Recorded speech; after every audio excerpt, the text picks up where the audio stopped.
The more hits we play, the more hits we get. URLradio.net. Stacey Sturm with another Financial Friday. We have financial gurus in the studio today. We have financial author and CPA Brian Bloom. Hi, Stacey. I feel like we're raising the roof, like we're introducing the winning team. And also we have President and CEO of Solid Rock Financial, John Dwyer. Hey, Stacey, how are you today? Good. I love the topic today. We are talking about home ownership, which applies to almost everybody. That's the American dream, right? Home ownership? Absolutely. That's going to be our way. That's going to be our final investment. It's our best investment. It's our most profitable investment, right, guys? Yes. But if what you thought to be true turned out not to be, when would you want to know? Because Probably as soon as I bought it. It's not your best investment. So tell us, okay, home ownership, that's what people do. And I've heard from day one, two myths. One is put as much as you can into your 401k, which we just dispelled. That's not always the best thing. And also pay off your house as soon as you can. Put all your money, pay off your house right now. That might not always be the best thing either. Well, and I think it's important, too, to understand that when we talk to our clients about what we call the most misunderstood dream of American home ownership is that we want our clients to have their house paid off. In fact, we show them how to do that, but it's a lot different than what they thought. So I want to first make that point, is that we want our clients to be in control of their assets and their resources, but it's a different mentality where we provide verification and truth to, understanding the differences between the mortgage options. Because if you sit back and think, with all the different financial options you have when it comes to a mortgage, if the financial institutions made the same rate of return or same yield on all those options, how many options would they really have? I suppose one. They just have one, yeah. Right? So what that means to us is that there are some mortgage decisions benefit the financial institutions more than they benefit us as consumers, and there's some decisions that we make as it relates to the mortgage that benefit us more than the financial institutions. So we just help our clients kind of dispel some of these myths around home ownership, and really because a lot of times it is a big asset that people have, and we've talked a number of times about losing money unknowingly and unnecessarily away in the form of wealth transfers, and as it relates to home ownership, you better understand the most efficient way to pay for your house. Well, yeah, I know we've talked before about like 15 versus 30-year mortgage, because if you take that 15, the interest rate is so much lower. Why wouldn't you do it? But there's probably several reasons why you wouldn't do it. Well, and you have to understand, too, that there's a lot more conversation to be had than just typically what happens is they'll put down the 30-year mortgage compared to the 15-year mortgage, and they point to the 30 and 15 and say, oh, look at how much interest you're saving. Right. As it relates to that loan amount. And the reality is that there's many factors. You have to have factor inflation.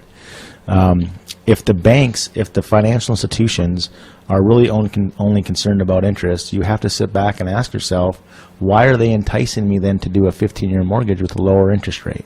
There's got to be a reason. There must be something there, right? And it all comes down to, which many people never take into consideration as it relates to the mortgage. And in fact, about 12 years ago when I saw this calculation, my jaw dropped because I couldn't believe I never took this into consideration, and it has the impact to do with the inflation.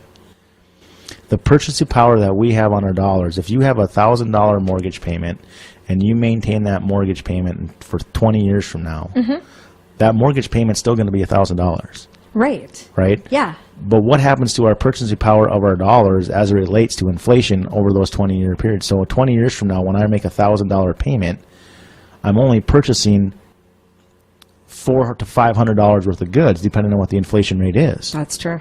So what does that tell us about our currency, and what does it tell about the value of our dollars? The dollars that we have today are more valuable than the dollars that we have in the future.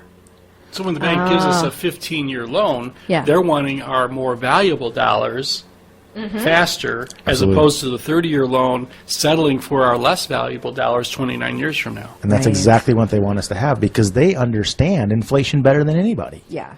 They want our valuable dollars today to entice us so they can turn and do what? More loans and create more wealth for them, understanding inflation, that it's going to erode the purchasing power of those dollars in the future.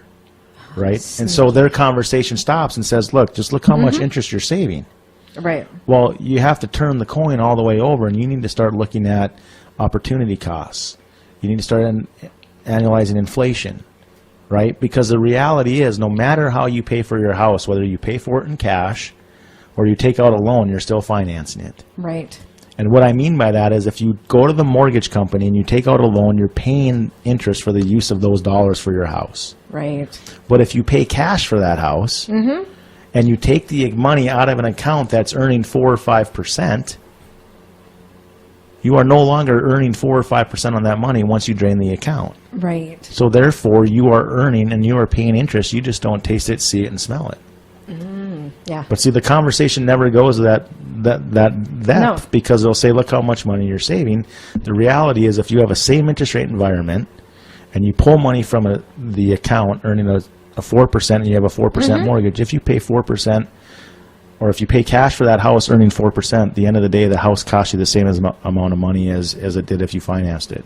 But now you've given up all the liquidity, use, and control of that investment. Now, you were speaking of using your house as an investment, you were just talking about how people don't understand exactly how that works, Brian. Yeah, from a different perspective, not necessarily the mortgage. My parents bought our family home 50 years ago, and we just moved my mom closer to us, and we put the house on the market yesterday, as a matter of fact, and Mom and Dad paid $40,000 for their house. And it's going to sell for $300,000. And Mom said, wow, we quadrupled our money. Yeah, look at all that profit. Look at all that profit. And you see, that's one of, we focus on the wrong number. See, she might see a gain of $260,000. But over 50 years, that's like 4%. That's So not she would great. have had to invest her $40,000 at Yeah. 4% in order to get the $300,000 today. But then I said, Mom, that's not true either. Because didn't you pay property taxes? Didn't you pay homeowners insurance? Didn't you put a new roof on the house? And so when I factored that in, all the expenses over 50 years of holding that home, her rate of return is negative. Oh my God. You see, it costs money to live inside. Yeah. These homes are, they're great. They give us a big bundle of money at the end, but in fact it was a negative rate of return when you calculate everything into it. And that's what people have to learn to do, is calculate everything. And I'm not saying you shouldn't own a home, but understand what you have. It's not all profit. It's at the not end our of the day. greatest asset. It costs money to live inside. That's true. Yeah, I suppose if you think about it, like if I had an air conditioner go out, that's $4,000 this year. Right. I had a water heater go out, that was $700. Right. And then I had to fix a couple things. So total, I spent $6,000 on the house. Now, if I sold the house today, I would probably make about $10,000 is what they, but I'm not really making $10,000 Nope. because it cost me all that money to live That's there. right. That's right. Yeah. You know, a home is a place to grow your families, not your money. Ah, that should be a T-shirt. You stole the line. That might already be a T-shirt. I don't know. So then, if people come, like if I'm one of your clients, John, and I come in and I say, what should I do? Should I? The interest rates have dropped. Should I switch? Should I switch to a 15? Should I switch to a 30? How would you work with me on that? So we actually have a whole conversation around mortgages and helping you understand what's the most efficient way for you to pay for that asset. And you get to make the determination. And once you factor in interest, opportunity costs, inflation, having access to your capital and maintaining, I mean, when you think about it, with as low as interest rates are right now, they're probably the lowest that we'll ever see. Why would you not want to and use somebody else's money for as long as in the future as you possibly can at such a low interest rate environment? Why would anybody be in a hurry to accelerate and pay that off, right? True. But see, people don't think about that. They get bombarded by the information and just look at the interest you're saving on a 15-year mortgage. Well, if what you thought turned out not to be true, when do you want to know about it? Yeah, right from the get-go. Right from the get-go. And so there's the conversations that we have with our clients as it relates to everything they're doing. And I'll even tie this back into a couple of things that we were talking about as it relates to coordinating and integrating assets. There's a lot of times, which we just talked about qualified plans last week, there's a lot of times when people on the way to work, they're maxing out their 401ks, reducing their income today, and on the way home, they're accelerating and paying off their mortgage and killing one of the only deductions that they have. True. At the end of the day, they're going to have one foot on the gas and one foot on the brake, right? So there's no coordination and integration to that decision. I guess a lot of people don't understand that they forget that they're losing that write-off until it comes to tax time. Then they're like, damn it. Yeah, I mean, do you want to save taxes or do you want to spend taxes? I mean, in that example John gave, in one case, they're choosing to pay less taxes, and in the other one, they're choosing to pay more taxes. Right. What do you want?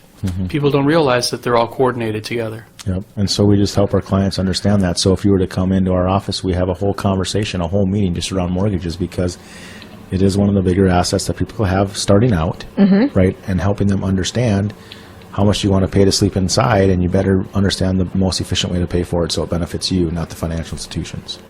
So if I want to sit down with you and have a meeting, how long is it going to take? How long is our first meeting, John? The first meeting is about an hour and a half, and we just, What kind of stuff would you want me to bring in on our first meeting? First meeting, you don't need to bring anything in. It's more of just me asking you a lot of questions to see if you're a good fit for our planning process, and then we'll give you a little insight to what we do and what our belief systems are and what we believe, and show you our planning process. And at that point in time, we make a decision whether or not we're a good fit. And if people want to get a hold of you, how can they get a hold of you? They can call our office at 701-223-1000. They can speak with Misty, who has my calendar and is able to schedule a time to meet. What would you do if Misty died? I'd be out of luck. You wouldn't know who the hell you're meeting with. She's right, John. I think Misty needs a raise. I think Misty has a lot of blackmail she could possibly use now. She's got a lot of leverage. You can call the office at 701-223-1000 and ask for John Dwyer. And then you can also visit our website, www.srfinancial.net. S is in solid, R is in rock, financial.net. Perfect. All right. Thank you guys so much for being in today. Oh, thanks for having us. Thanks a lot. All right. We're going to take a quick break. And when we come back, we're going to be talking about qualified plans. You're listening to Financial Friday on urlradio.net. The views expressed are that of the host and are for informational purposes only, and in no event should be construed as an offer to buy or sell securities. Opinions expressed are subject to change without notice and do not take into account the particular investment objectives, financial situation, or needs of individual investors. Neither GA Reppel & Company nor its affiliates is providing tax or legal advice. Interested parties are strongly encouraged to seek advice from qualified tax and/or legal experts regarding the best options for your particular circumstances.